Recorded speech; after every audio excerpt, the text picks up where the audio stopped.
ناظرین ذرا تصور کریں کہ آپ ایک ایسی دنیا میں قدم رکھ چکے ہیں جہاں آپ کی آنکھیں جو دیکھ رہی ہیں وہ سچ نہیں، آپ کے کان جو سن رہے ہیں وہ محض ایک دھوکہ ہے، اور آپ کا دماغ جو سوچ رہا ہے وہ آپ کی اپنی سوچ نہیں بلکہ کسی کمپیوٹر الگوریدم کا تیار کردہ منصوبہ ہے۔ ہم ایک ایسے دور میں جی رہے ہیں جہاں ٹیکنالوجی نے انسانی زندگی کو آسان تو بنا دیا ہے، لیکن اسی ٹیکنالوجی کے سائے میں کچھ ایسے فتنے جنم لے رہے ہیں جن کی پیشن گوئی آج سے 1400 سال پہلے صادق اور امین صلی اللہ علیہ وسلم نے فرما دی تھی۔ آج کی ویڈیو میں ہم اس فتنہ عظیم کی تیاریوں کی بات کریں گے جسے انسانیت فتنہ دجال کے نام سے جانتی ہے، اور جانیں گے کہ کیا اے آئی، میٹاورس اور دماغی چپس اسی دجالی جال کے مہرے تو نہیں؟ لائک، شیئر اور سبسکرائب کر دیجئے گا۔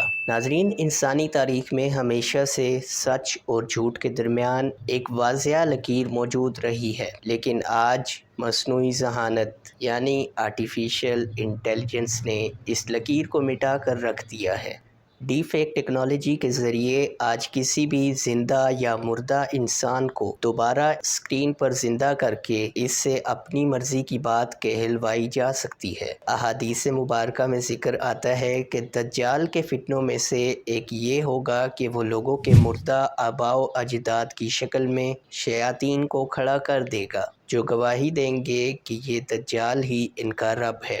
آج ہم جب دیکھتے ہیں کہ اے آئی کس طرح انسانی شکل، آواز اور حرکات و سکنات کی ہو بہو نقل تیار کر رہی ہے، تو یہ سمجھنا مشکل نہیں رہتا کہ آنے والے وقت میں آنکھوں کا دھوکہ کس حد تک بڑھ جائے گا۔ یہ محض ایک سافٹ ویئر نہیں ہے، بلکہ انسانی حواس کو یرغمال بنانے کا وہ پہلا قدم ہے جہاں انسان اپنی آنکھوں پر یقین کرنا چھوڑ دے گا۔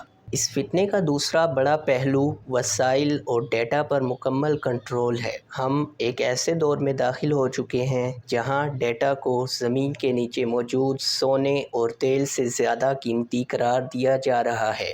بڑی ٹیک کمپنیاں اور ان کے پیچھے چھپے عالمی طاقتور گروہ آپ کے ایک کلک، آپ کی پسند ناپسند اور یہاں تک کہ آپ کے نجی پیغامات تک رسائی رکھتے ہیں۔ احادیث میں بیان کیا گیا ہے کہ دجال کے پاس رزق کے خزانے ہوں گے، وہ جسے چاہے گا نوازے گا، اور جو اس کی پیروی نہیں کرے گا وہ بھوک اور افلاس کا شکار ہو جائے گا۔ آج کا معاشی نظام ڈیجیٹلائزیشن کی طرف بڑھ رہا ہے، جہاں ایک بٹن دبانے سے کسی بھی ملک یا فرد کی معیشت کو تباہ کیا جا سکتا ہے۔ جب تمام دنیا کا نظام ایک ہی مرکزی کنٹرول میں آ جائے گا تو اس وقت کسی کے لیے بھی اس نظام سے باہر نکل کر بقا حاصل کرنا ناممکن ہو جائے گا۔ یہ ڈیجیٹل غلامی دراصل اسی بڑے فتنے کے لیے زمین ہموار کر رہی ہے، جہاں انسان کا رزق اس کی وفاداری سے مشروط کر دیا جائے گا۔ بات صرف بیرونی کنٹرول تک محدود نہیں رہی، بلکہ اب یہ ٹیکنالوجی انسان کے جسم اور دماغ کے اندر داخل ہونے کے لیے تیار ہے۔ نیورالنک جیسی ایجادات جو انسانی دماغ میں کمپیوٹر چپ لگانے کا دعویٰ کرتی ہیں، بظاہر طبی فوائد کے لیے پیش کی جا رہی ہیں، لیکن ان کا اصل مقصد انسانی سوچ اور یادداشت کو براہ راست کنٹرول کرنا ہے۔ دجال کے بارے میں آتا ہے کہ وہ لوگوں کے دلوں اور دماغوں پر اثر انداز ہونے کی صلاحیت رکھے گا۔ جب انسان اپنی مرضی سے سوچنے کے قابل ہی نہیں رہے گا اور اس کے دماغ کو بیرونی سگنلز کے ذریعے کنٹرول کیا جائے گا تو ایمان کی حفاظت کرنا کتنا مشکل ہو جائے گا، اس کا اندازہ لگانا زیادہ مشکل نہیں ہے۔ یہ انسانیت کے لیے بنیادی تصور یعنی اختیار پر سب سے بڑا حملہ ہے۔ اسی طرح میٹاورس کا تصور ایک ایسی مصنوعی جنت پیش کر رہا ہے جہاں انسان اپنی تمام ادھوری خواہشات کو ورچوئل دنیا میں پورا کر سکے گا۔ ایک ایسی دنیا جہاں دکھ نہیں، بڑھاپا نہیں اور کوئی پابندی نہیں۔ یہ بالکل وہی جھوٹی جنت ہے جس کا ذکر احادیث میں دجال کے حوالے سے ملتا ہے۔ آج کی نوجوان نسل اپنی حقیقی زندگی کی تلخیوں سے بھاگ کر اس ڈیجیٹل دنیا میں پناہ لے رہی ہے، جہاں وہ اپنی شناخت بدل سکتے ہیں اور اپنی مرضی کے خدا بنا سکتے ہیں۔ یہ روحانیت کا قتل ہے، کیونکہ جب انسان ایک مصنوعی دنیا میں سکون تلاش کرنے لگتا ہے تو اس کا تعلق اپنے خالق اور حقیقی مقصد زندگی سے ٹوٹ جاتا ہے۔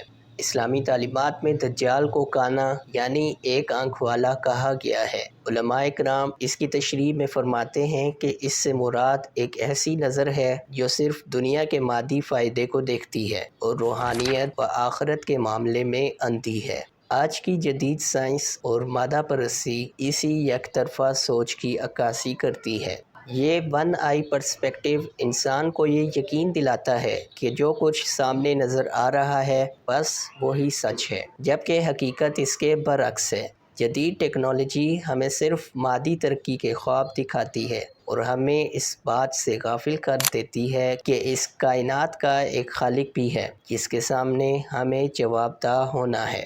ناظرین، یہ تمام حقائق ہمیں کسی خوف میں مبتلا کرنے کے لیے نہیں بلکہ بیدار کرنے کے لیے ہیں۔ فتنوں کے اس سمندر میں جہاں ٹیکنالوجی ہر لمحہ اپنا جال پھیلا رہی ہے، وہاں ہمارے پاس بچاؤ کا صرف ایک ہی راستہ ہے اور وہ ہے ایمان کی پختگی۔ نبی کریم صلی اللہ علیہ وسلم نے ہمیں دجالی فتنوں سے بچنے کے لیے سورہ کہف کی تلاوت کی تاکید فرمائی ہے۔ اگر ہم غور کریں تو سورہ کہف ہمیں مادیت کے مقابلے میں روحانیت اور اللہ پر بھروسے کا سبق دیتی ہے۔ ہمیں چاہیے کہ ہم ٹیکنالوجی کو استعمال ضرور کریں لیکن اس کے غلام نہ بنیں۔